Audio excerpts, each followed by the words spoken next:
Thank you so much for giving me the opportunity, Kausar, to explain you all about the work that the Child Protection Bureau Punjab is doing. We'll quickly start with the presentation. The Child Protection Welfare Bureau aims at eradicating child abuse, sexual violence, torture, beggary from Punjab. The two stories that were here before our panel discussion started were actually of survivors who are right now living in the Child Protection Bureau, Punjab. And Child Protection Bureau is the agency which rescued these children from the streets, from the homes where they were being sexually exploited and tortured. Okay, when we talk about progress over the last 4 years, firstly, I'll explain you what types of kids we have. Right now, we have over 1,000 children living in Punjab and our districts of Punjab. We're present in 9 districts of Punjab, and 4 days ago, we opened a new unit in Kasur.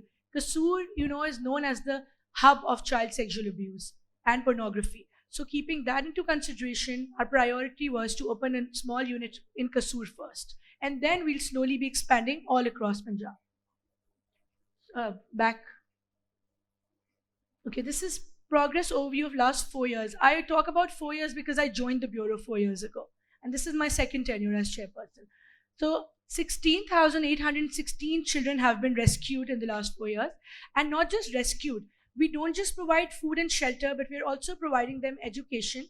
And other than formal education, we're providing them skill development so that we can build their capacity and make them self-sufficient.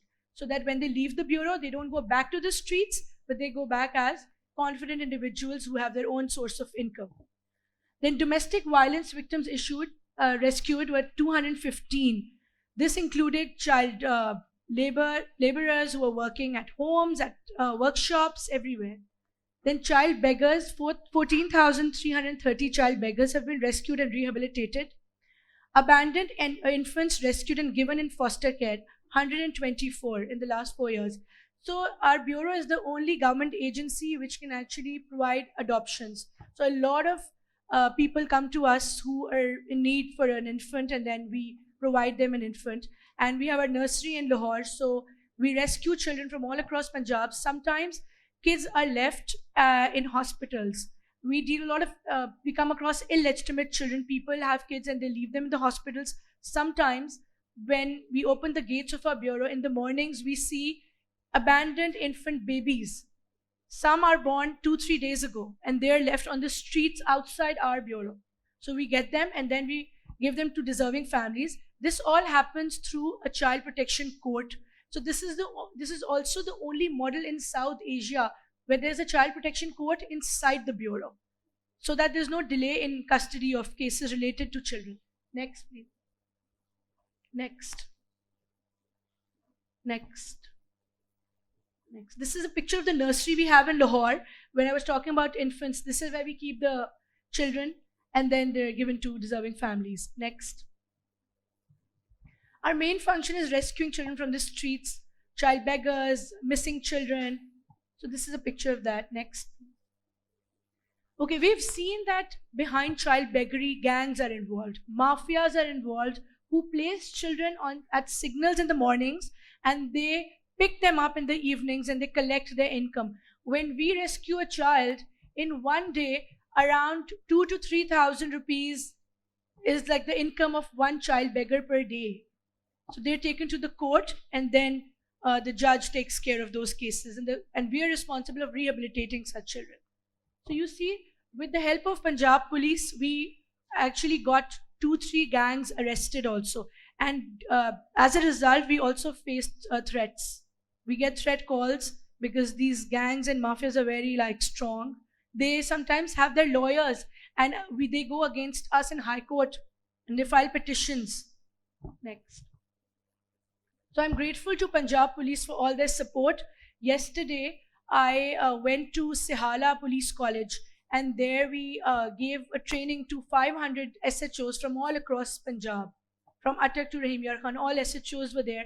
And we gave them a training to sensitize them about child abuse. Because we saw in the beginning that when our officer used to go to the police station, the police officer did not know which section to apply in the FIR. And they would take very long hours to register one FIR.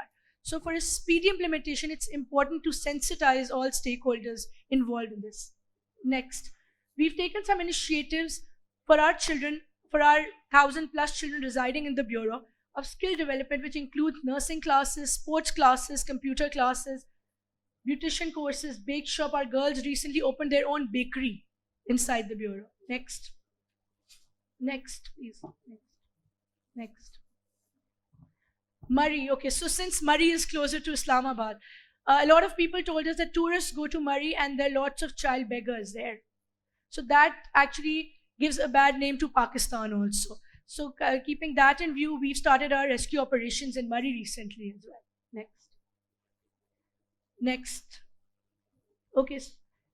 So we believe in a close coordination between all the provinces. So we got all the DGs of child protection departments. One is present here with us. In fact, one from KP also is here. So we involved them, and then we held a training. We held a roundtable conference on child protection, so that there's a good liaison, because we get a lot of cases from sometimes from KP, sometimes from Balochistan. So we need to have a good coordination between them. Next. Awareness campaigns, as I was mentioning before, awareness is the key, and it doesn't cost much. So we have a lot of awareness campaigns. We've held 218 campaigns in the last 4 years. So that was a picture in the earlier slide of a campaign in Lahore that we held. Last slide, please. This one. Yes. So in these awareness campaigns, we involve all stakeholders. I would request you all as well to join our pages and join us in our activities.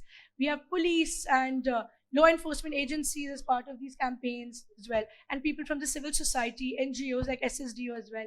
Next.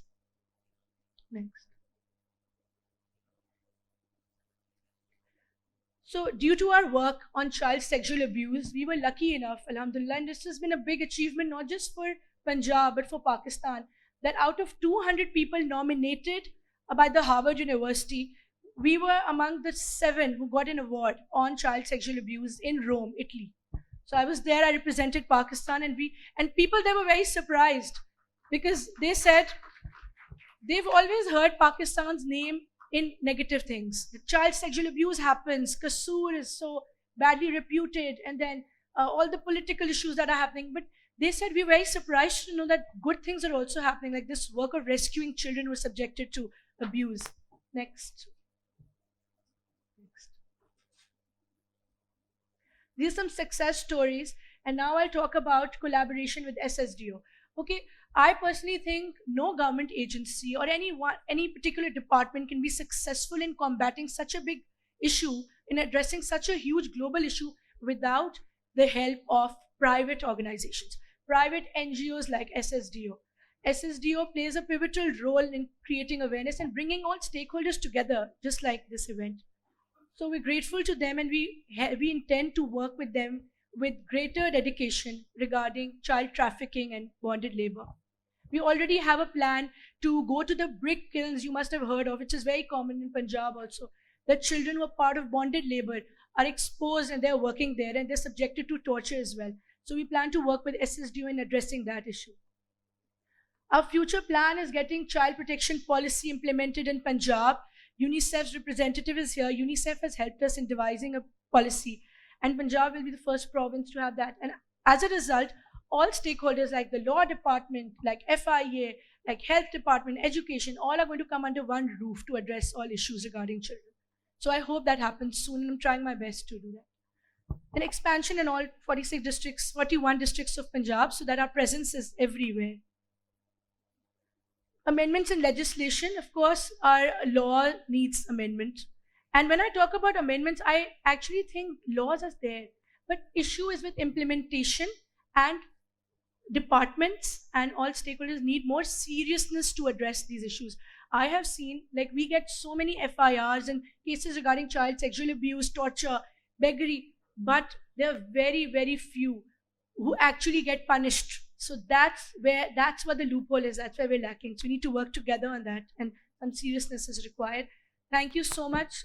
That was all from my side, and then we'll continue with the panel discussion. Thank you, Kausar. Thank you, madam, for sharing with us the wonderful activities of Child Protection Bureau Punjab. Thank you so much. I would request our distinguished panelists to please be brief in their response, keeping in view the time constraint. So my next question would be from Dr. Haseena Jamal Sahiba. So when we talk about the issue of child trafficking and bonded labor in Pakistan, so various international reports are indicating that more than 70% of bonded laborers in Pakistan are children. And especially in Sindh, the situation is really severe. So I would like to ask you that what steps are you taking in Sindh to particularly address the vulnerabilities of homeless children so that they are not, trafficked or they are not exploited by the human traffickers? Assalamu alaikum. My name is Dr. Haseena Jamali. Today, on behalf of Sindh Director General, I'm here. Due to some personal engagements, I couldn't be here. So, first of all, I would like to introduce कि Sindh Child Protection Authority जो है basically वो उसके जो है कितने कितने मतलब districts में काम करता है. 30 districts में we are working and we have 30 child protection officers, we have 30 DCPUs, child protection units. और उसके अलावा जो व्हाट अबाउट चाइल्ड ट्रैफिकिंग हमारे जो मैंडेट में 2021 में जो अमेंडमेंट हुई है उसके बाद जो है anti bonded labour and human trafficking जो है चाइल्ड ट्रैफिकिंग सॉरी तो हमारे उसमें आया है और उसके बाद से हमने जो है इस पर काम करना शुरू किया. इसके अलावा we have shelter home for destitute and neglected children जिसमें 400 प्लस चाइल्ड जो है उनकी कैपेसिटी है. हमारे पास इस वक्त भी 100 प्लस चिल्ड्रन हैं जो कि डिफरेंट रिसोर्सेज से हमारे पास आए हैं. कोर्ट केसेस के जो अर्ली चाइल्ड मैरिजेस के जो केसेस होते हैं वो बच्चियां भी हमारे पास हैं शेल्टर होम में. इसके अलावा जो है हमारी एंटी बैगरी ड्राइव जो है डिफरेंट डिस्ट्रिक्ट्स में चल रही है तो उसमें जो चाइल्ड बैगर्स जो बच्चे होते हैं वो जो हमारे child protection officers and police की कोलैबोरेशन से रेस्क्यू किए जाते हैं उनको हमने शेल्टर होम में रखा हुआ है. इसके अलावा मिसिंग एंड फाउंड जो चिल्ड्रन होते हैं वो हमें जब तक कि उनकी फैमिली का नहीं पता चलता we have so many facilities for them. हम उन्हें वहाँ पे शेल्टर होम में हमने रखा हुआ है. Even food each and everything उनको एजुकेशन भी दी जा रही है वहाँ पे. इवन उनको स्किल डेवलपमेंट के कोर्सेज भी करवाए जा रहे हैं वहाँ पे सिंध चाइल्ड प्रोटेक्शन अथॉरिटी के ज़रिए. और there are so many different other activities हम उनको रिहेबिलिटेट करने की पूरी कोशिश करते हैं. अभी ट्रैफिकिंग के हवाले से मैं थोड़ा सा बताना चाहूँगी कि 2023 में इस वक्त तक जो हम समझते हैं कि जो ट्रैफिकिंग के केसेस हैं वो हमने 2 केसेस को जो है वो डील किया है. 2022 में हमारे पास 7 ट्रैफिकिंग के केसेस थे और 21 में जो है 5 केसेस थे एंड टोटल अभी तक जो है हमने जो जिन केसेस को एंटी बॉन्डेड लेबर ट्रैफिकिंग में काउंट किया 14 आए. तो हम जो है रिहेबिलिटेट करने की कोशिश करते हैं. हमारे चाइल्ड प्रोटेक्शन ऑफिसर्स जो हैं उनको बाकायदा जो है फॉलोअप भी लेते रहते हैं और हमारे पास भी ढेर सारी सक्सेस स्टोरीज़ हैं जिनमें हमने विक्टिम्स को बाकायदा ना सिर्फ ये कि रेस्क्यू करवाया इवन अभी भी हमारे ऑफिसर्स जो इनको कांटेक्ट में रहते हैं फॉलोअप लेते रहते हैं कि आया वो विक्टिम्स जो है दोबारा जो है उनको ऐसे सिचुएशंस को फेस ना करना पड़े. Thank you madam. I would like to ask a question from Mr. Sardar Mavarhan Khan sir.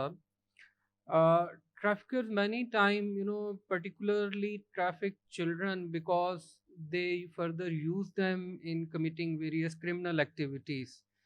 So I would like to know from your experience that how frequently do you come across such cases in which children are actually exploited by human trafficker for committing various criminal activities, and how difficult in that case it is to identify those children who are engaged in criminal activities, to identify them as victims of trafficking. So how difficult actually it is for the law enforcement agencies? Thank you.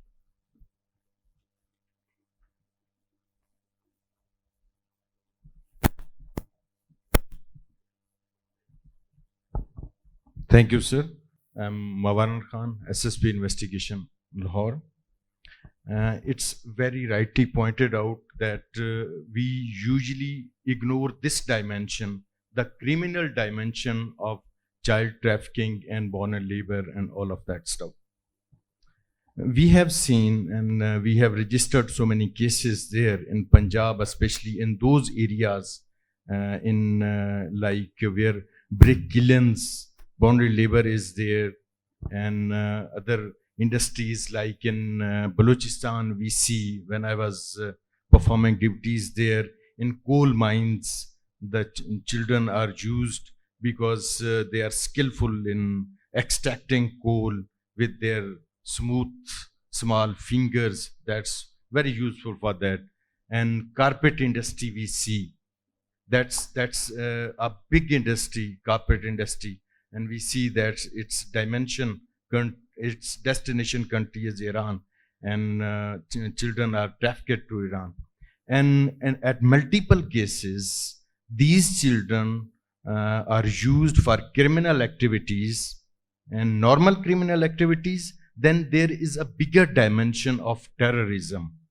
We have seen in the last 2 decades in Pakistan that in most of the cases, the age group of suicide bombers that have been, you can call them underage. They are under 18 years of age. Those children are used for terrorist activities. So the incidence is very large, and they are susceptible to crime, and especially to terrorist activities. And it's a bigger challenge we are facing today. Thank you. Thank you, sir. You're very right that perhaps we need to work more in this, little studied dimension of trafficking in person, that how children who are trafficked, they are further abused into terrorist activities particularly. So my next question would be from Ms. Sharmila Faruqui Sahiba. Madam, unfortunately, and as we just saw in the documentary as well, that when it comes to the trafficking of children in Pakistan, so it's quite unfortunate and alarming as well that in many cases, parents or families are involved in the exploitation of children. So what can be done in this situation when immediate families or parents, they themselves are involved in the exploitation of their children? And how, because you are also representing the legislators, so how as a community representatives, what do you think? So what is the role of parliamentarian, how we can educate the community?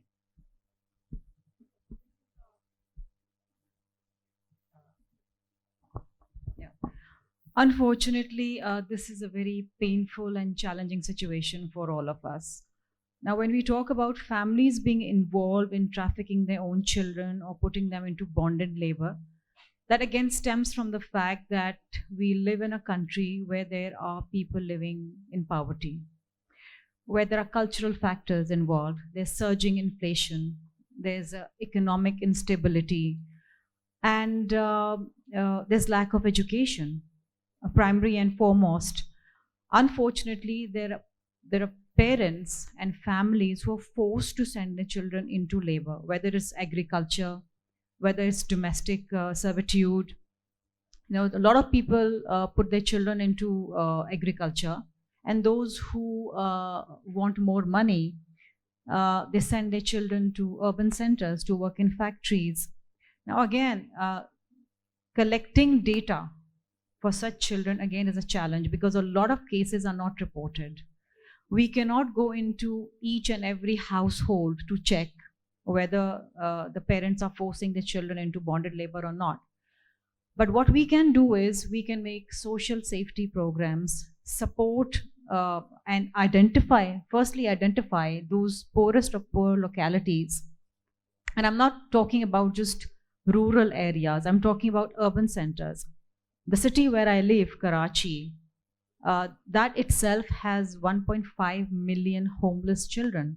Now, these children are very, very vulnerable to being trafficked, abducted, and used for all kinds of cheap labor, cheap sex, all kinds of things.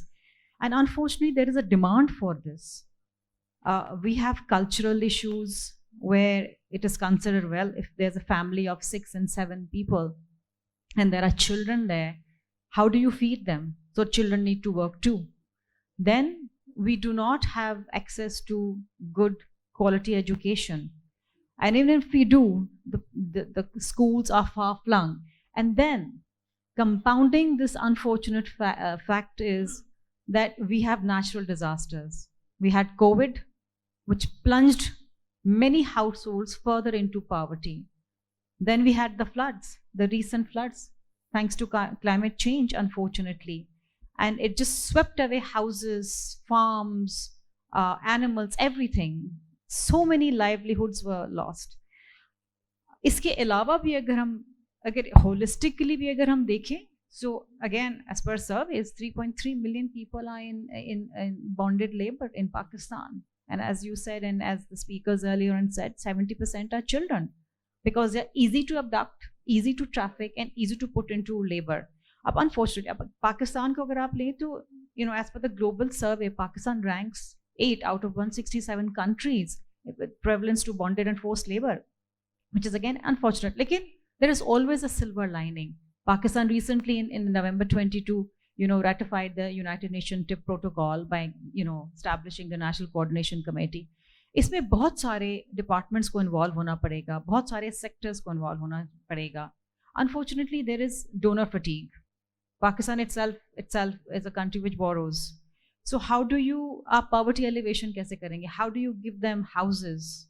Bring back their livelihoods, the farms, फसलें तबाह हो गई थी इस floods के अंदर, माल मवेशी चले गए थे जो इनकी livelihood है unfortunately. But then again, as जो आपका initial सवाल था, how do you do this?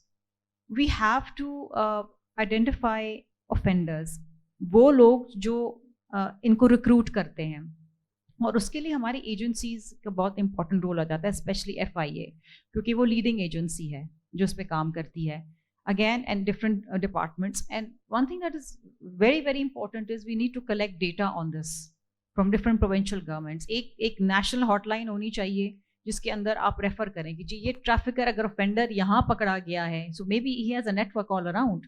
So we have to bust those things. And this is again a long, overall and exhaustive challenge for all of us. There is there's no shortcut solution to this. Thank you, madam, and you very rightly highlighted, larger structural issues that are very much connected to this problem of trafficking in persons. And my, as a follow-up or relevant question is from Mr. Iqbal Ahmed. Just as madam mentioned that there are so many, other structural issues that actually create the vulnerabilities for trafficking. So now we know this thing that trafficking is primarily a human rights issue, right? So human rights violation, they not only lead to the situation of trafficking, but once people are trafficked, their human rights are further exploited. So what do you think? So that it also requires us to adopt a broader holistic approach so that those communities who are already living in a situation of vulnerability, marginalized communities, it means that we should particularly focus on their human rights, on their vulnerabilities, in order to prevent them from the situation of trafficking. So what do you think? So in that case, we really need to talk about, larger structural issues, including human rights. Sir.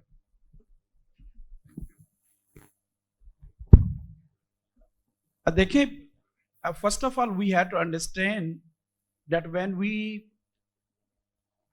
club the issue of human trafficking, or for that matter child trafficking, as a human rights issue, so it is not only the issue of the vulnerability, it's not only the issue of the marginalized because of the socio-economic situation and conditions. If you link the human rights protection to the only marginalized or vulnerable, then the human rights are halfly understood. As the national human rights institutions like National Commission on Human Rights, National Human Rights Commission, we Provincial Commission on Human Rights, Child Protection Bureaus, we are the watchdog watchdog and monitoring bodies for these violations. But let me reiterate here, it is not the human rights violation alone, it is the human rights abuses. When we say human rights abuses, that is being done by the non-state actors, by the third parties, even if it is done by the families, communities. So violation, yes, there is a due diligence role of the government bodies. So I tend to agree that there is a policy. There was a law which was called the Prevention of Trafficking and Human Trafficking Ordinance 2002, which was only covering the external trafficking. So that was the application gap at that time. Now, when Prevention of Human Person Trafficking Act 2018 has came, and the jurisdiction is both the local police and the FIA, again the problem is that this law, which tackles the human trafficking, bonded labor, or forced labor, or a compulsory labor, we have other special laws like the Bonded Labor System Abolition Act 92, and that has been reformulated after the 18th Amendment in the provinces. What we lack, there is the lack of coordination, because bonded labor jurisdiction is of the police, that's the cognizable offense. Labor is the administration of the Labor Department. Child Protection Bureaus looks after the child protection issues. So sometime police, child protection bureaus, labor departments, and other departments right at the provincial, district, and divisional, they do not talk with each other. So there is a need for the vertical horizontal coordination, number one. And both the FIA has the small outreach, and I will suggest, like Prevention and Trafficking of Human Person Act is extended for the internal application to the police, like you should extend to the PICA as well, Prevention of Electronic Crimes Act jurisdiction to the local police as well, because they have, no doubt, Pakistan Penal Code criminalize pornography, child seduction, child sexual abuse. Like Sarah was saying, that police station, the police officer at the police station level, they should know how to invoke the proper section of the both special laws and the local laws. And secondly, I, as a Sindh Human Rights Commission, is engaging with, we are engaging with the judicial academies. Currently, we are having training of the 90 judges in the Sindh who are newly recruited. They should be apprised of all the legal framework and policy framework, not only the national framework, but also the obligation of the international law. So police, prosecution is that area where prevention and protection, then the third comes the prosecution. So there needs to be concerted effort on the part of the prosecution that the investigation officer and the prosecution needs to. So these are the areas we need to work, and we have a policies, and civil society and the government. This is the whole of a society approach. This is the whole of a government approach. And I think so far Pakistan has a political commitment. Madam Sharmila Faruqui is here from the Sindh Assembly. Let me tell, Sindh province is the only province which has a very progressive legislation. Either it is the Child Marriage Restraint Act 2013, and she was the one of the pioneer of bringing the bill in the assembly, I remember. So we have a robust legal framework. What we need to sensitize we need to capacitate the capacity of the criminal elements of the criminal justice system. And we need to work together. We need data. I'm sorry, for data we rely on the secondary sources and the third sources. So National Police Bureau, Ehsan Sadiq was saying they are obligated to do it. Provincial child commissions or human rights departments or National Human Rights Ministry, they are supposed to do that thing. So these are the areas we need to A, data for the policy formulation, B, capacity building, and C, rehabilitation, like social safety nets. So these are the areas in the policy. But more importantly for me, we had moved a lot. So we need to have a robust coordination and cooperation, collaboration for eradication of this menace. Thank you so much, sir, for suggesting some very concrete measures to improve our response to anti-trafficking in Pakistan. So, unfortunately, we don't have much time, but I think so we can take one question from the audience. So, one question, one quick question. If you have any question from the panelists, please go ahead. Can you give mic? Please, mic there.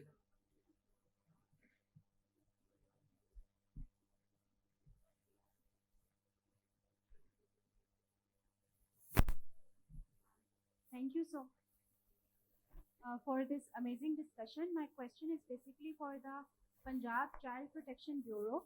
You mentioned in your presentation that South Asia में पहली बार पंजाब के अंदर there is a court inside the Child Protection Bureau to deal with cases of custody. I think that's an excellent initiative. But can you tell me a little bit more about how it functions and which area it covers, so that I can understand if this is something that we can do more research into, and we can make sure that these mechanisms can also be adopted in other places. Okay, very relevant question. And this shows that you were actually listening to the presentation. Okay, so yeah, this is the only model that there's a child protection court inside the bureau. The reason is, and what it does is that cases that come to us, for example, we rescue a child who is subjected to violence in a household. We get the child, first we take the warrant, search warrant from the judge. So we need a judge, and the sessions judge is there full time, like 9 to 1 he sits every day. We get a search warrant, and then we go and we get the child out of the house. Otherwise, you can't enter the house without any search warrant, right? Once we got the child, then admitting the child, getting their custody immediately is very important because they're undergoing a trauma. So they immediately need to be placed in the hostel and rehabilitation is needed. So that, thirdly, the sections which are in our PDNC Act, the Punjab Destitute and Neglected Children's Act. So most of the sections are dealt with this judge who sits inside the bureau. For some of the cases, we have to go to the High Court and the other courts for getting the culprit punished, and all that can't be done by this judge.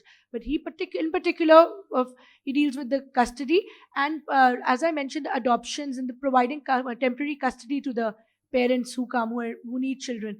That is also done through this court. The court interviews the family, then gets a socio-economic report prepared through our bureau, and based on that, the judge decides whether a newborn infant can be given to one particular couple or whoever applies or not. So that there's no delay in cases, we have our own court inside, and this is a very good example, and it should be replicated in all the provinces also. Thank you, madam. I wish we had more time to learn more from the diverse experiences of our distinguished panel.